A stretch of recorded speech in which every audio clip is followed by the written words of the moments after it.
why are you here? Okay, my name is Carina Belmonte, and my focus is that I am a personal branding coach for founders and CEOs that want to build trust in their brand and business by building their authority, by building their story, and telling their audience, their clients who they are, what they believe, what is their purpose and intention. Yes. So you are a personal branding coach, is that Yes, right? I'm a personal branding coach. Yes, that's my focus. Cool. So explain me, like, how does that look like? What does a personal branding coach do? A personal branding coach is a type of coach that focuses on understanding how can your story become the authority in your space, which means how can your values, experiences, lessons that you all have lived through your journey can be used to connect with an audience, can be used to convert the audience that you're listening to by sharing your expertise.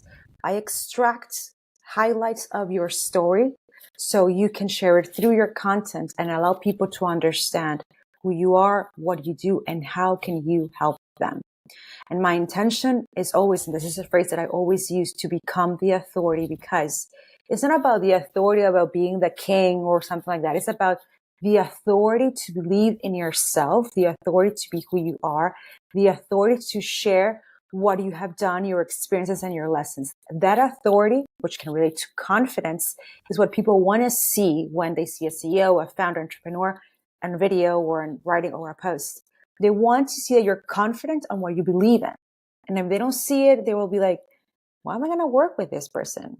He doesn't know what they want. So if he doesn't know, I don't know. So build confidence and authority. Okay, that sounds very interesting. You mentioned quite a lot trust, right? And you quite often, even in your content, you talk a lot about building trust in your brand, building trust in your brand. So even earlier when I scroll down through the content, that's like kind of the key phrase that comes up to Yes. my eyes. So how does that look like building trust in your brand? So basically, the most important thing that people are looking online is if they can trust what you're saying, if they can trust the content that you are providing, if they can trust when they go into your website that those testimonials are real, that your experiences is real, because there's too many fakers around. You know that. We all know that. So what I basically tell people is that if you want to build a brand, we have to start with trust. But in order to do that, you have to understand yourself. You have to understand, how do you want to show up? Why do you want to show up? Who do you want to help? That will help you build your own confidence. Trust yourself, trust your message. So when people hear you or read about you or read what you post, they will feel that trust because you believe in what you're sharing, what you're saying. And another way to build that trust is through storytelling, to be vulnerable, tell them, hey, I started from nothing and this is how I got here. I lived through this, this, and this. My entrepreneurship journey wasn't 0 to 100K in 1 month. It was because of this. Trust is about sharing your story, sharing what you have been through. Now, it's very easy to get online and say, yeah, you can earn 100,000K in 1 month doing this. Of course, everybody does that. And you can see it on TikTok, but people are so bored with that content. People want to see the messy background. People want to see the messy process. And that's how you build trust, by showing them that nothing happens overnight. And by proving to them that what I do is for real, that my clients are real, that I'm not someone that you're going to see on social media promising things that don't happen, that don't exist, because we see that all the time. You mentioned sharing your personal story, right? Like showing the messy part of doing your stuff, being an entrepreneur. So in my agency, we have like a content creation agency, we have advertising, now we have coaching, right? So recently I have a conversation with a new client about the content. And I was actually saying to a client, like, I want one post a week to be about your pain, right? I want you to show the people that you didn't get where you are because you just woke up one day and just fairy dust, right? I wanted to share with you, with the audience, with the people, how difficult it was, what are your downfalls, and very often I get this response like, I don't want to be seen as a weak. I don't want to show my weaknesses to the people. I want them to see me as a powerhouse. So I'm sure you face this kind of rejection from clients or people. And I'm interested, how do you deal with it? Okay, that's a great question. Yes, I had a client like that I told him, we have to talk more about your journey as you became an entrepreneur. Most of the people that I coach are founders, are men that are seeking for people to connect with them. Honestly, most of my clients are men, not because they want, just happens. And they say, but they have the same answer, but I don't want them to see me that, that I don't show up as perfect, or that it took me this many years, or it's like, that's what people want to see. So how did I do that? For example, I had this client and I told him, tell me your story. What made you become an entrepreneur? Can you tell me that? Like, tell it to me. Well, my father was an entrepreneur. My mother was an entrepreneur. I have a family of 7, and everybody started to understand that entrepreneurship is a lifestyle. I was born into entrepreneurship, and I had successful businesses. I had failed businesses. When he's finished telling me this story that I asked him, I told him, how do you feel when you tell me that? Well, I feel that nothing happened overnight. Exactly. And that's what people want to hear, because if you want to empower people to work with you, they don't want to see your perfect side all the time. They want to see that you became this entrepreneur of 10 years because it took you 10 years to become this entrepreneur. It didn't take you 1 month or 2 months. And if you don't show that, then you cannot, let's not use the word whine. You cannot protest and say, oh, why people are not connected with me? Why people are not leaving a comment? Why people don't want to work with me? Because they don't know you. Because they only know what you are allowing them to know, which is the perfect way of living. And perfection doesn't sell. It doesn't. Insecurities, messy process, vulnerability, that sells, because it means that you're human. So if you're human, I can trust you. That sells. If you want to make money, show what you have done and how you did it, and how you're going to help people shorten that time so they can do it too. Because you took 10 years and now you're telling them, but now with me, it's going to take you, let's say, 1 year.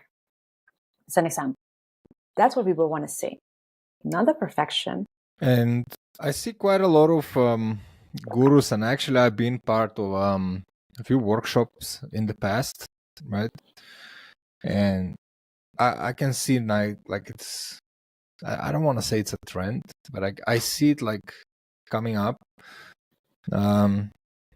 People, these gurus, coaches are focusing on teaching people about how they appear, right? Which is a little bit like counter of what we're just talking about, right? They say like you should look perfect, you will look cheap otherwise, you should look expensive, you should look like the way you present yourself is actually creating value, perception about your value in the viewer's eyes.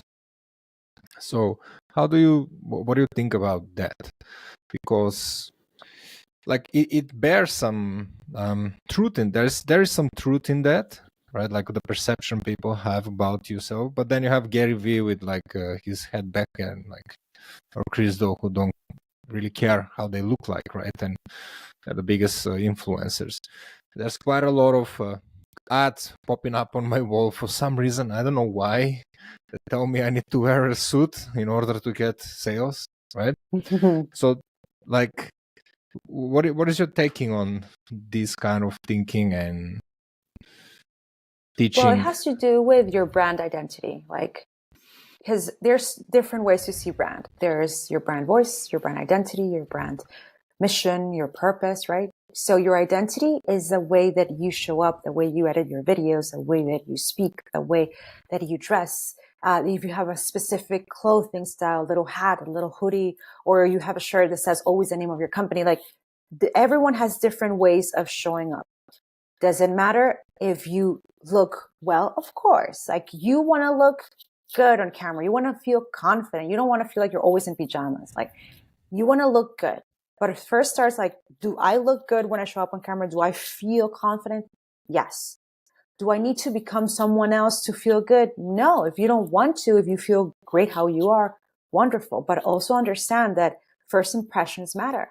So you don't have to wear a suit, but you do have to look presentable. You do have to speak with confidence. You do have to understand what you're sharing. It doesn't matter if you have a t-shirt, if you have a suit, if you have a Lambo. No, just share what you know. Do it with confidence. Get clear on what is that you want to share. The more clear you are, the more people are going to respect you, are going to see you, are going to understand you, and they won't care if you have a hoodie. They will care about your message. But also people will know when you're trying to pretend, when you're trying to, work so hard to have that Lambo and that suit and those chains and that watch. Like, you're trying too hard. Come on. People can see through that too. You don't have to become someone else to be who you are. But also you do have to care of how you show up because it helps you feel good, right? It helps you. Yeah, of course. I recently saw one account I follow for a long time and says that the biggest mistake this person ever did was trying to be authentic, and like nobody used to take her seriously. And now, like when she's wearing dresses and being fancy schmancy, like now she's making a lot of money, right? And that's her new program, and that's what she sells. Like, stop trying to be authentic, stop trying to be yourself. People don't give a shit about it. You need to look $1 million. You need to talk $1 million if you want to make $1 million. Which I don't think so she makes $1 million, but this is a message that I also see quite a lot, right? From a lot of people that look like they're very big. Maybe they are. So what is your take on that? Like, where is the fine line between what's right and being authentic, right? Because, like, let's see, what is authentic first? Okay, Like, so authentic for me is accepting who you are. Accepting who you are, what you believe in, and also authentically understanding what do you need to let go, because maybe you have some certain habits and certain beliefs that are playing against yourself and you need to let them go. That also is being authentic with yourself. But it starts with you. Now, I see a lot of people forcing themselves to be authentic, which is the opposite of authenticity. If you're forcing yourself to be authentic, so some people think that to be authentic, you need to share everything, like overshare everything, and share from the moment you wake up in pajama with your hair all crazy, and then having sharing the relationship with you have with your partner, or when you're going to visit the dog, or whatever it is that is your oversharing style. That is too much sometimes. You have to ask yourself, how can my experiences help others through their journey? Which means, what is that you focus on? If you're a real estate agent and you just arrived to Miami, let's give you an example because I live in Miami and there's too many real estate agents here. And you want to show up in a different way, which tells people that you're not only the bling bling real estate agent. You just want to, show up and sell the dream house to your clients. So what I would say is, like, you have to talk about what it means to have that dream house, what it means to have that vision. What is that dream? Like, you have to talk about what it is, a dream house, and then start showing. So this is what I believe you will be comfortable with, and this is why I like it. And give your opinion why you like this certain house, certain apartment, certain boats, if you're real estate agents of boats. But you have to put your opinion and your beliefs on what you're doing. That doesn't mean oversharing. It means really getting to know yourself. And if that means that you want to dress like a millionaire to, envision that you're going to be a millionaire, okay, respect that.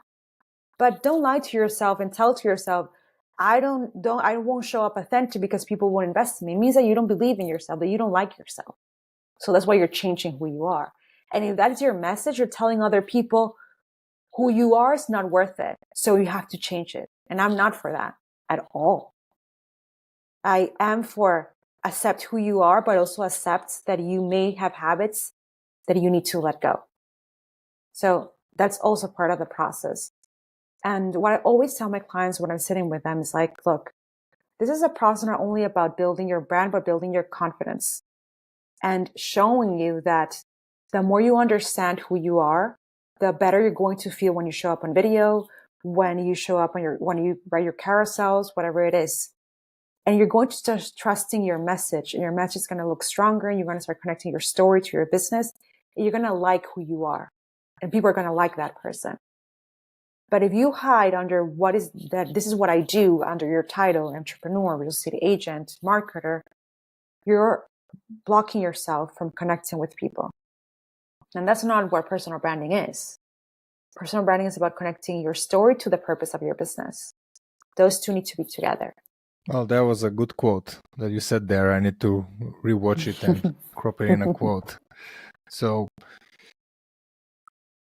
if somebody like tried to start now and like they're sitting at home, they don't know what to do with their lives. They see you, they see me, other people making content, jumping all over the feed. Where should they start? What do you think are the first steps they need to do?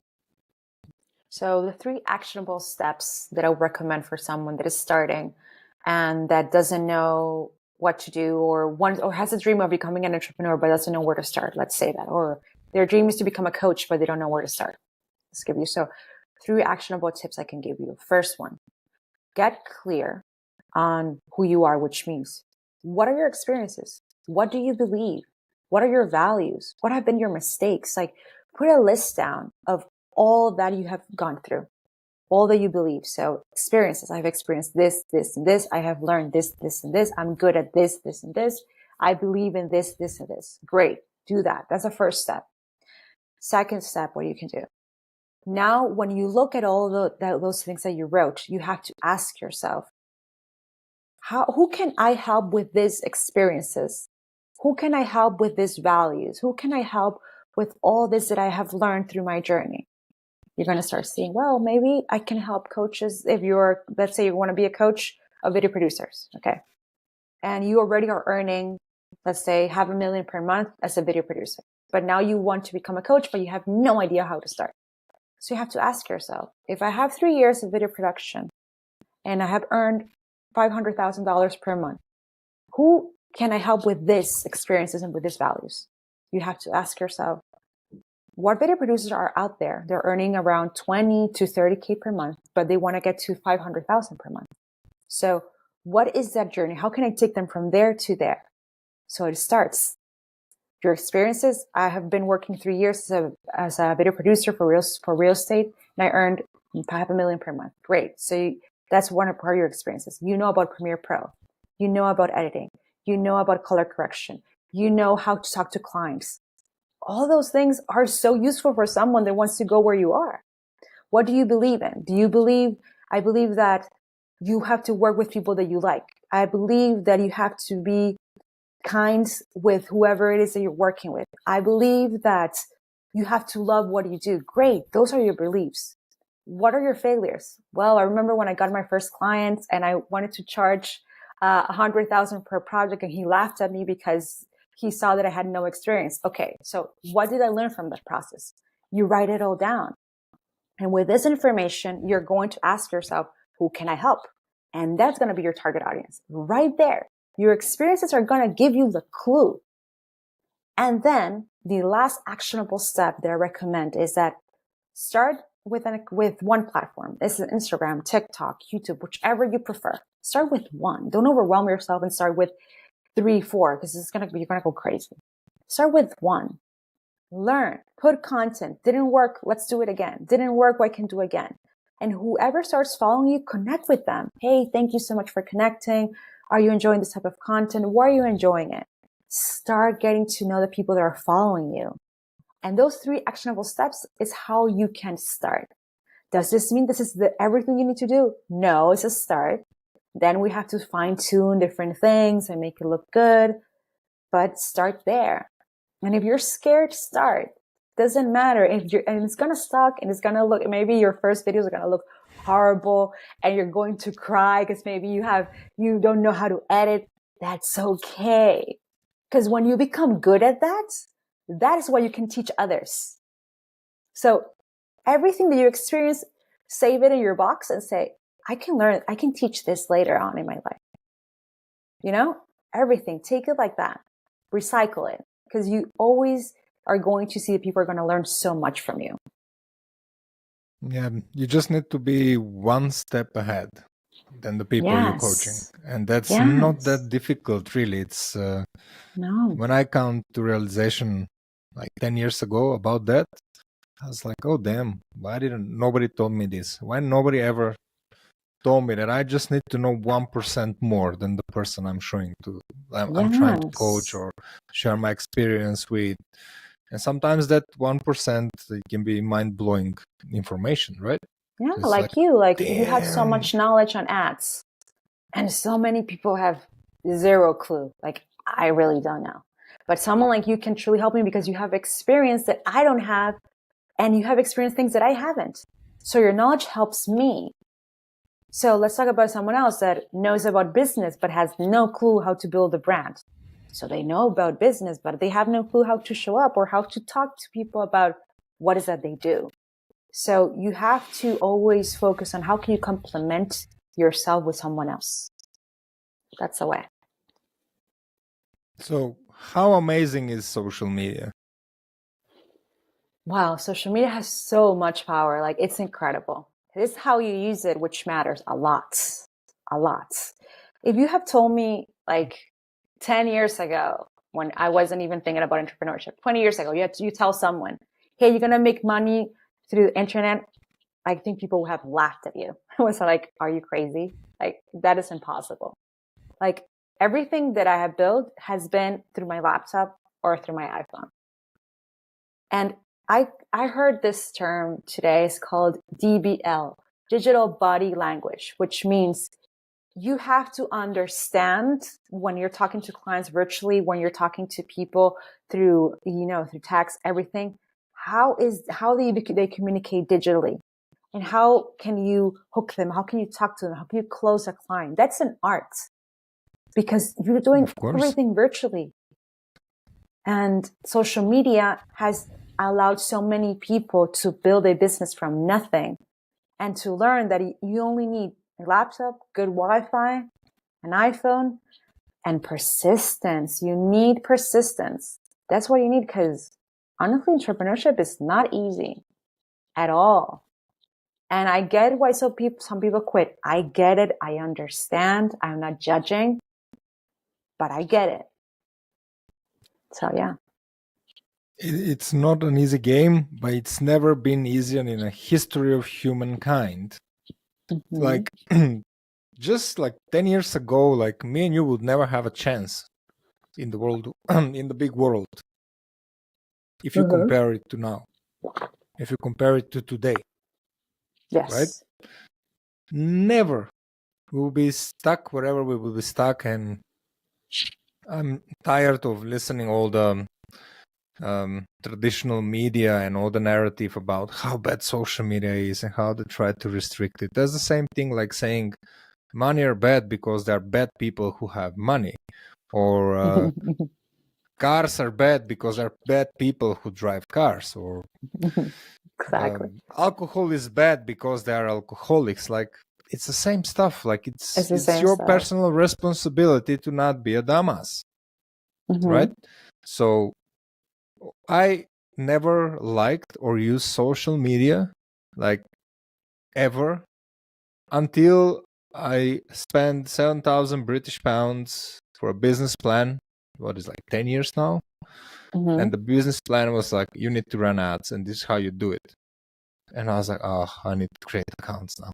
And I didn't make content, right? I just made the accounts, I post later. Then, like, the more like dumb content, and I used it to generate leads. And I'm happy that I never been on the consumer side, even though I scroll quite a lot right now. And I'm like, what are you doing? I just leave the phone, but I never been like consumer in the social media. Like, I enter in the world as like somebody who benefits out of it. From the beginning, I didn't even have Instagram when everybody had Instagram. I was like, you're crazy. Like, why do you do that? And I just can't believe when I hear people talking like bad, our kids are on social media. I'm like, yeah, teach them how to make money on social media, or teach them how to make content, or teach them, I don't know, whatever, right? It's like, their computers are bad because they're hackers, right? I'm like, yeah, they're bad people and good people, right? So if you waste your time, exactly. you waste your time. And if you 100%. are smart and you use it, and I believe we live in extraordinary times, like freaking never before. And I actually think it's never been easier, like for everybody to say, fuck off to the world and do whatever you want. Like, I don't think so. It's ever going to be easier as well. But what I find more difficult is I want people to understand that starting and building it is not as hard as trying to scale it, right? Yes. So I want to ask That's you, so well said. What is your biggest challenge you faced in your business since your beginning until now? We talk about everything. Like, for example, my biggest challenge is I'm really crap at hiring people. Like, I have zero corporate experience. I had corporations. I never worked. I said, like, I'll do whatever it takes. I'm not wearing that suit, and I'm not going to listen to Miss Nancy because I believe I'm a million times smarter than her. That was always me. It doesn't mean that was right, but that was so I don't have that corporate experience. So one thing I know I'm terrible at is like hiring people, and I want to scale more, but like I'm losing a lot of money on hiring, sacking, like not being able to find people that are really good at it because I just don't have the skills to recognize that, right? So that's my biggest problem. What is the biggest problem you faced in your journey as a individual entrepreneur, a solo entrepreneur, or whatever it's called? So I would say two things. One is self-criticism. I think that as entrepreneurs, and when you're a solopreneur, when you're starting, if you don't pay attention how the way that you speak to yourself, you're going to criticize everything that you do. So maybe you did and you lucked an amazing client. And you're going to say, but that's not enough. And so I had always that mentality, like I closed it or closed 2, 3, and I felt amazing, but I always tell to myself, but it's not enough. Now, it doesn't mean that you cannot be ambitious, but you have to accept your wins. You have to say, okay, you didn't close the 5 that you wanted to close, but you closed 3. Celebrate that. Don't criticize yourself for that. So that I had to learn that because always I was like, I did it, but it wasn't enough. So I never accepted a win. Oh, and that was so hard for me. I'm still learning, but it's something that I want to push myself to always do better and better and better. But in all those, you have to accept that entrepreneurship is not like a perfect plan. Things are not going to happen as you want to. You have to make the best out of it. You have to make the best to make that plan happen. But it's not written in stone that everything's going to happen like that every month. Like you have to roll with the punches. You have to. You have to accept that sometimes it's not going to be as you expected. Sometimes it's going to be even better than you thought. So that's one thing. The second thing will be, it's not hiring, it's trusting the people that I wanted to be part of my team, you know? That takes me a while because first of all, I receive too many DMs all the time. Hey, hire me. Hey, work with me. Hey. So it's overwhelming. So that is like, it's too overwhelming and everybody has edited for this guy. So for now I have 10,000 people that DM me that have edited for Alex Hormozy. So there you go. That's not true. And also it's because I do give people a chance, but sometimes it's like they promise things and they don't come through. So it's like, for me, values, if you're going to promise me this, that you're going to do this type of work, I expect you to do it. So I have to deal with that learning from experience because sometimes some people out there in social media, and you have to learn this, they're going to promise you everything. And then when you start working with them, not even a quarter of what they promised in their offer is going to happen, you know? So it's it's accepting that some people are not as you expect them to be. I'm learning that too. I learn as well the same thing that goes. Everybody wants money, but nobody wants to make money. Everybody loves money, but everybody hates because everybody talks about how they want to make more money, but they, once they understand what they need to do in order to get from A to B, then it's like, this is hard. Oh, I don't want it. Well, what I find, I don't know, is it generational thing or stuff or geographical thing? I don't know anymore. Is it's not about only like doing the job, but it's being like you can show anyone how to do stuff, right? What annoys me personally is lack of how do you say it? What was the right word for that?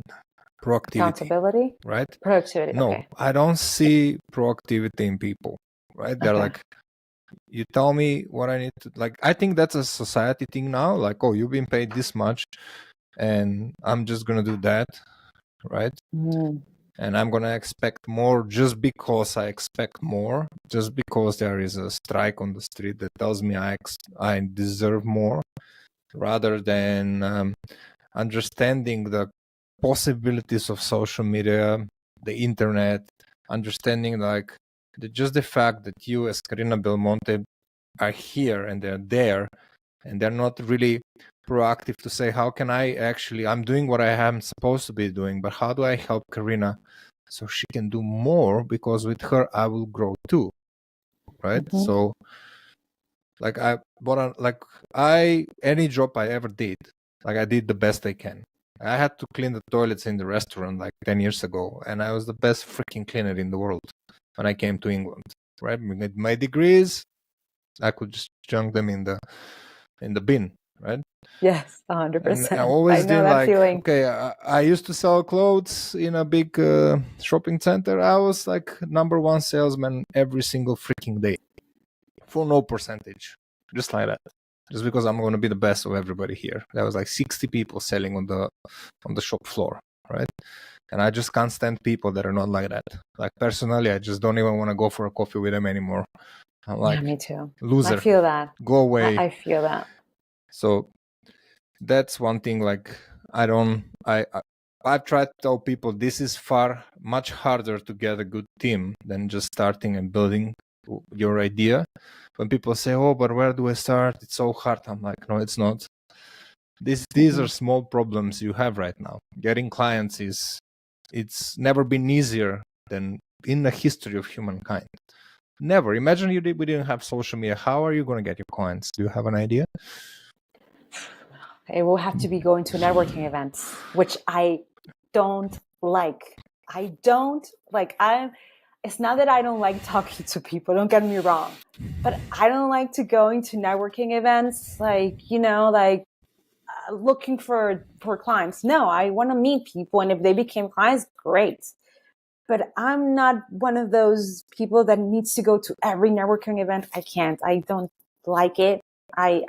Because everybody tried to sell to you too, right? Yeah. So it's just like, and so everybody's like, so what is your Instagram account? And what does it do? And, I do this and I do that. Do you want it, my service? I'm like, I'm just here to meet people. And if it happens, great. And I like meeting people. I like talking to people. But when they become a place where everybody's pitching you their offer, oh my God, I can't.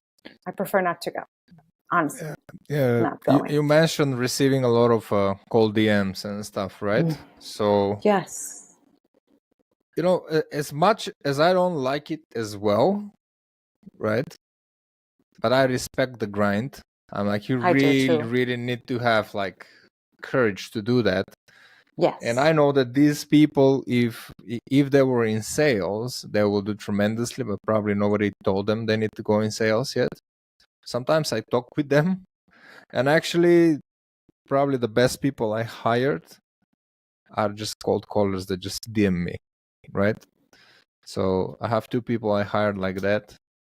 I gave chance to over 100 this year, probably for different things. But I tried to hire like the traditional way, friends of family, find somebody I think they're smart and things like that, and that just didn't work. Like these guys are just killing it, you know. They're freaking killing it. And from now on, I'm like, you know what? From now, I'm gonna hire only people who send me cold DMs. You know, only people who And send me cold nothing, DMs.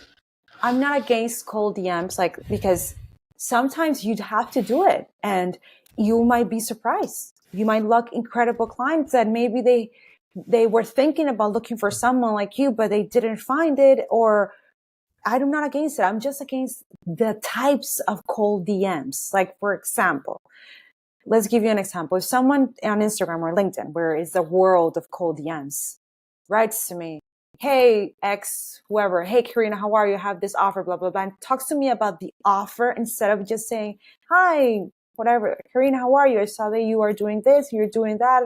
I focus on marketing. I would like to connect with you. That's a cold DM. I have never known them ever before. They're DMing me from nowhere. But it's a nice cold DM. It's an introduction DM. They know your name. They're not pitching you. The one that I'm against is the one they have never spoken to you and they immediately pitch the offer. Because I always say, in every situation that you are, when you meet someone for the first time, that's a cold connection. You're meeting them for the first time ever. It's how you introduce yourself that matters. In a party, in Instagram, on a networking event, how you introduce yourself to that person is how it matters. So if you're listening to this, please just don't go on Instagram and pitch immediately your video production services or your copywriting services. Ask the person, or, hey, it's great to connect. I do this and that. Can we talk another, whatever it is, but don't pitch your service. That looks so desperate, so cringy.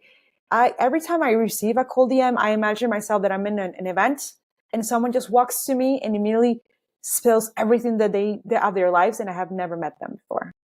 I will be like, ugh, don't talk to me. I don't know you. Get away. Or the person that writes to you and doesn't stop, you know? Oh yeah. Okay. That's a stalker. For me, you are a stalker. I put you in a little box, stalker. Right there. Yeah. The one that I really don't like is the one that don't actually check who they're texting. Oh. So I get quite a lot of these people trying like, hey Ivan, how are you? I can see you crushing it. How's business going? And I'm like, what are you selling, brother? Oh no, I'm not selling. I just want to connect. Like, tell me what you're selling. You know, like, what is the next question? What is my biggest struggle? Right? Did you freaking read my bio at least? Or did you watch a single video? Oh yeah, but we help you get leads. Like, why would I need your freaking leads when I know how to run ads? You freaking idiot. Right? Like, but we have a system. Like, which system do you have, bro?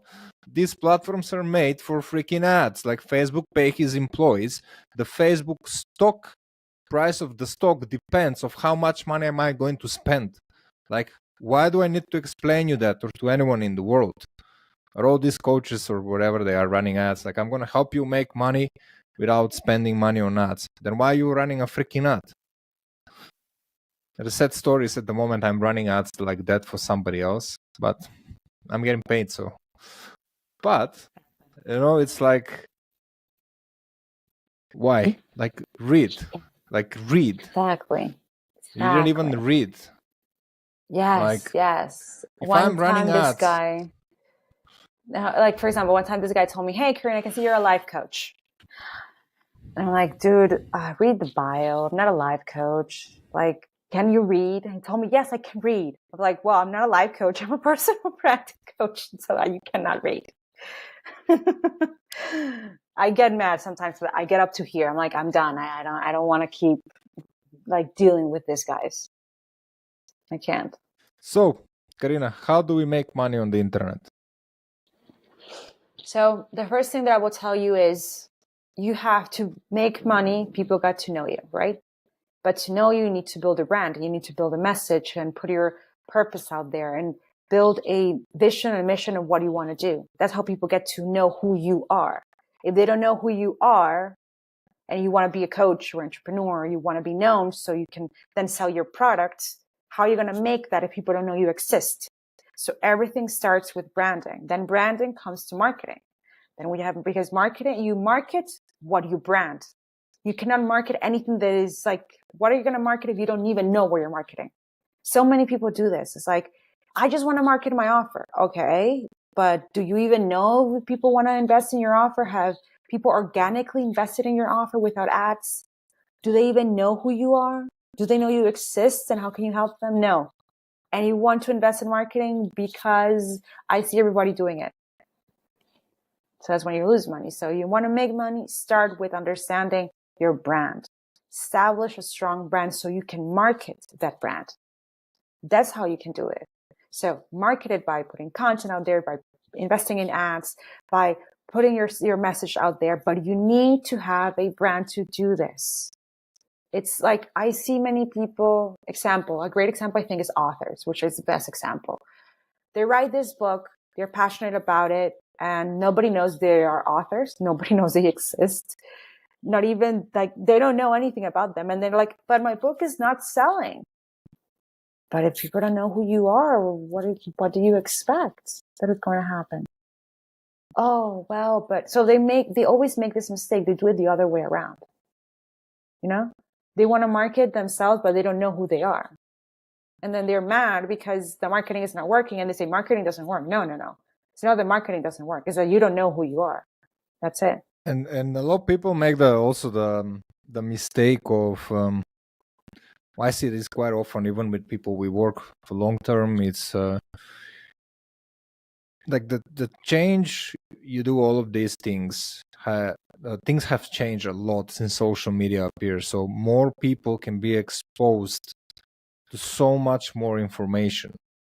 So people are not just going to be like in the 80s, see a commercial on TV and just go like, oh, I need that pan, that pot, and that set of knives is like what I really need, right?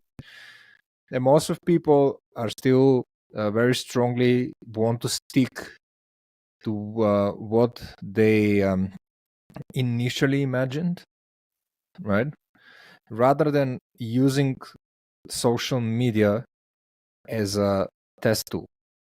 Like, my favorite thing to do is use social media, specifically ads, to find what people actually want, rather than me telling them this is what you need, right? And sometimes that doesn't mean changing a product. That just means don't position it the way you want to. I will never say this. I'm like, why? But that's what people want to hear. So do you want to sell, or do you want to just say things the way you want to say them? Right? And a lot of people don't have the success they deserve because they just stick to what they believe it's supposed to be, rather than be open-minded and use social media, ads, content, whatever, to experiment and to find what actually people want. Like, prime example to that is social media growth. Like, with these people that spike suddenly on social media is not because they're saying what they want to say. It's just because they do research and they try just to do what works. And that's why they get bigger following. It's not because what they say, what actually people need to hear, but it's more about what people want to hear, right? Exactly. So if you're creating content, I know so many people that had 500 followers, and now I'm going and they're like 200,000, and I'm like, okay, let me see what happened. And I see they just talk videos about ChatGPT, right? When ChatGPT came out, they make 10 videos, they went viral, and that's it.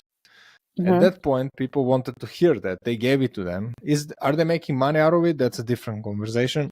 I don't know. Exactly. I'm just saying, like, it's the same with being online and market yourself or your brand. Sometimes people just don't understand that the possibility that social media gives them to. Like, don't build a product until you have a valid proof. I mean, to sell it. Like, if you have an idea of something, go and sell it first. Like, people are like, I need a brand, I need logo, I need a website, I need this. I'm like, no, you don't. Go and sell one. Can you sell one? Like, sell one and I'll build everything for you in 1 week to start. And then you can, like, go and do the finances and stuff. But If you Yes. like go sell something, you don't know, I need an accountant. I'm like, no. Oh, I need a company, I need a Stripe account. I'm like, no, you need to close one deal. Yes. Close If you one can deal. sell it organically because people like it, good, you have proof. Now then you can inject whatever marketing you want to. But if organically you have never been able to sell not even one, that already is telling you a lot of information. That is telling you everything. Maybe you have to change a few things, or maybe the way that you show it, that you explain it is not the best way. But some people believe, and this is what I heard from your content, is that some people believe that ads are magical. So I did one ad, it should work because I already did one. I'm like, no. It's like, what? It's like for example, it's like creating, let's give you did one piece of content, right? You posted one time on Instagram. It didn't go viral. Why didn't it go viral? Maybe because first of all, you didn't do the investigation well, maybe because you have never done it before. So it's, taking the time to understand. And you cannot expect magic with an ad. You have to test it, change the copy, change this. Like I learned from you. It's not one thing. Oh no, it's exactly the same like creating content or doing anything else. Like there's no way you can crack the code. A lot of when the platforms are brand new, right? When Facebook went on the stock market and they basically invented the advertising, they started making money, so they went public. There's a lot of people that made a lot of money, but like just putting it there because the rest of the world didn't know about it yet. These Grant Cardones, Mark Cardones, right? They knew what Facebook is going to do. They knew what the algorithm does. They Ty Lopez's and stuff. Like they made millions and millions and millions of dollars. But today the platform is matured, the audience is matured, so you can't just go and run an ad and make money anymore. It takes 100 times the effort that it took these guys to buy their private jets at the time. So if you're not, I was not smart enough when the platform was out to understand and know. I was a dumbass working in the gym. I'm talking about knowing algorithms and stuff, right? But the people who knew at that time, they didn't really need to do anything. They just needed to run an ad. There was no competition on the platforms, right? They're like the first educators. Wow, like I'm going to learn how to make money fast. Yeah, and they made a lot of money, right? But today, it's you really, really have to try many different marketing angles. You need to try to see what people actually like.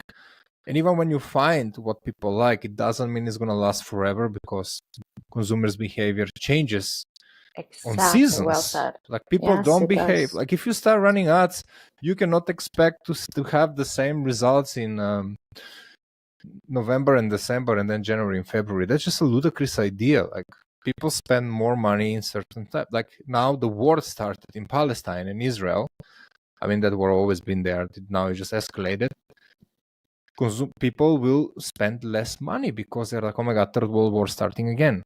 So, okay, they say the housing market crashed 30%. Like if you have a house and you just lost 200,000 of the value of your house, you're just not going to wake up today and be like, oh, let's spend some money, right? It has nothing to do with your marketing efforts. You need to understand all of these things and you need to be able to plan and be ready to keep on doing what you're doing while these things happen. So you need to understand all of these things. You can't just go like, well, I went to Canva and I spent 3 minutes and I created a post and I posted it and nothing happened. And then I paid this person there to run an ad and the ad didn't work. So Facebook is a scam.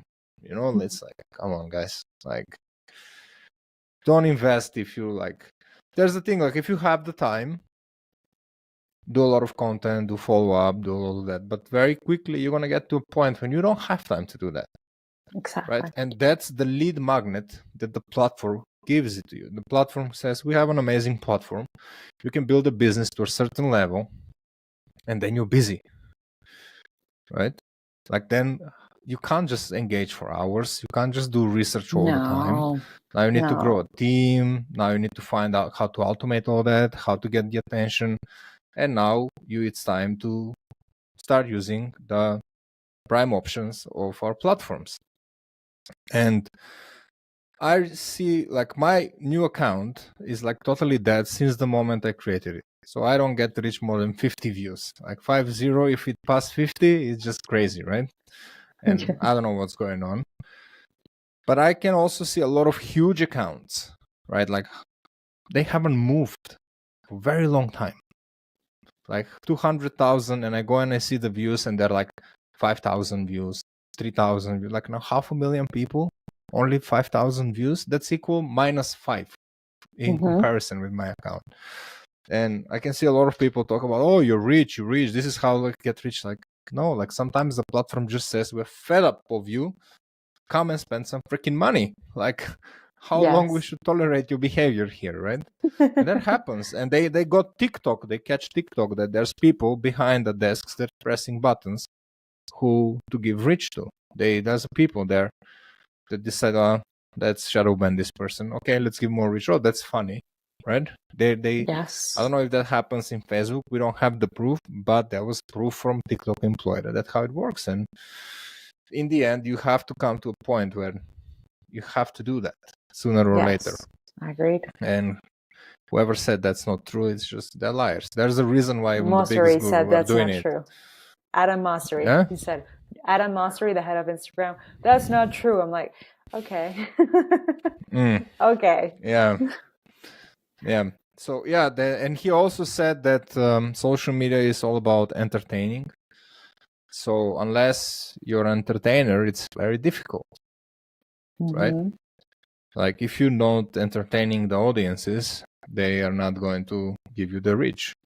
So that's another fine print here. Like, do you want to be a clown? You don't want to be a clown, right? Like, yeah, that's why I see sometimes coaches dancing and doing, and I'm like, really?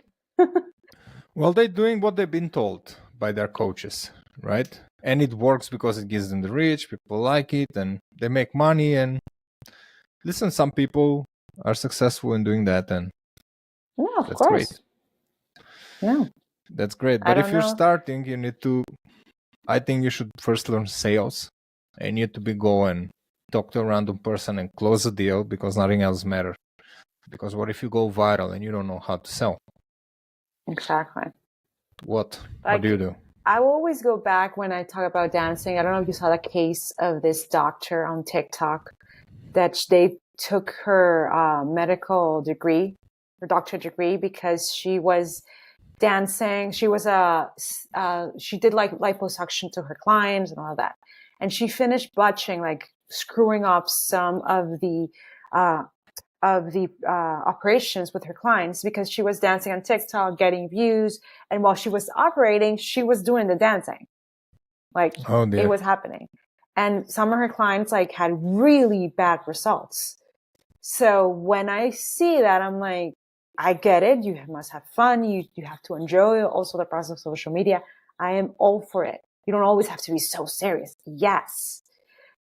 But if you're my doctor and you doing an operation or dancing and jumping, honestly, I will be freaked out if I do anything with you. Or if you're my lawyer and the only thing that you're doing is dancing and joking and seeing, and it's my immigration case, I'll be freaking out. I wouldn't know if I take you seriously, or are you an actor? What are you? You know, it's there has to be a fine balance between those, having fun and screwing up and losing your license because of that. And that's the reason I think a lot of people don't start, because they see and they're like, oh, I need to be this kind of a person in order to grow, right? In order to get clients. But in the end, like, if you are fearless to go and reach out to people and talk to people, you don't have to, like, you know, like be like with my first account. I got my first client when I had like 200 followers, yeah? Via social media. Like, I don't have to have 5 million views to do that, and then I spread the network from there, etc. So that's why also people are not starting using the platforms for their benefits, because they see all these people and they're like, I don't want to do that, or I'm not funny, or why should I do it? Nobody is going to want to watch me or talk to me, right? Because they see this, and But in the end, like that's what the social media platform sees for 90% of the people, entertainment. So, but you don't have to fit in that mold, do you? No, you don't. You don't. It's starting with, like, I have seen successful, like, incredible platforms of people just talking about rocks. I have no interest in about rocks. Zero. But there's a lot of people that do, and they're very interested in learning about rocks and minerals and crystals. And I have seen them grow crazy because they took something they really enjoy and they started talking about it, and then they discovered other people that are really interested in knowing about crystals and rocks and minerals. So it starts by really understanding what you're passionate about, and not only passion. Can you make money from this? Can you make something out of this? Because I am passionate about, I love watching movies. Now, am I going to make a channel of me myself watching movies? No, I'm passionate about movies. I love them. But there has to be a fine line between, yes, I'm passionate. Will this sustain my life, help me pay my bills, help me to have a good, healthy family? Like, also has to be there, like a fine balance. If you want, you can have a hobby, which is amazing. And you don't need to have the hobby to be, be a business at all. You deserve to have a hobby and a passion. Of course you do. But if you want to get in social media and you want it to work for you and make money for you, there has to be a fine line into, this is a passion of mine or this is going to give me money. Like, there has to be a connection between both, but you have to be realistic because you have to, you live in a country where you need to pay your bills and you need to have a roof over your head. So you have to take into account all of those, because sometimes I feel that what people put on Instagram or on TikTok, sometimes it's not what reality is all about. It's like, they want to sell this course of how you can dance and do this thing and do this, that. Yeah, but it's not for everyone. And not everyone is going to just want to do that to get clients. And some clients are fed up with that. They just want solutions to the problems that they have. So you have to pay attention. Don't scare yourself because you see other people dancing or talking about rocks. Like you said, starting is easy. Scaling is the hardest thing. And that's another problem. That's another thing. But you have to start to understand that part. You have to. Yep. And for the end, I have one question for you. Basically, it's two questions in one. Okay. What is the best part of being your own boss and what is the worst? We know you have to work 24/7. So what is the best part? What is the worst? The best part. Let's start with the best. No, let's start with the best. The best part is that I have the opportunity of screwing up and making mistakes and learning from them and building my self-awareness. That's the best part. Entrepreneurship has given me so much growth, so much self-discovery, has taught me who I am and how can I face my problems, and has also taught me to breathe, to understand that not everything happens overnight. It has taught me so much about my mindset. And I'm so grateful because of that, because I believe no work would have ever taught me that. I felt like in these 3 years I've been an entrepreneur, I learned more than any job I ever had. I learned more about myself, about my patience, about how to make sales, about how to start over if I screwed up. Like, it gave me resilience. And no job has ever given me that to me. Never. I worked as a video producer. I worked in a gym. I worked as a director of a media company, and no job has ever given me what in these 3 years of entrepreneurship has taught me. Now, that's the best part, that I build my self-awareness, my mindset, and my resilience. The worst part is that I am very tough on myself. So I say that I have the worst boss. That boss that, no, you won't have fun today. You have to focus, work, finish up, get another client, finish the month strong. No, like, yes, I rest sometimes, but I'm always on. And not because I don't like, I have to, I like it. I like being on it. I'm ambitious, and it's something that I need to do. Like, I need to do because I want to. So it's that part that you're always on. So maybe for some people, they don't know about entrepreneurship, or they don't even have ever thought about building their business, must be like, but why do you want to do that? Like, why won't you just get a normal job and get your paycheck? It's something that is inside of you that you cannot just accept going to a 9 to 5 and that's it. It's something that is bigger than you.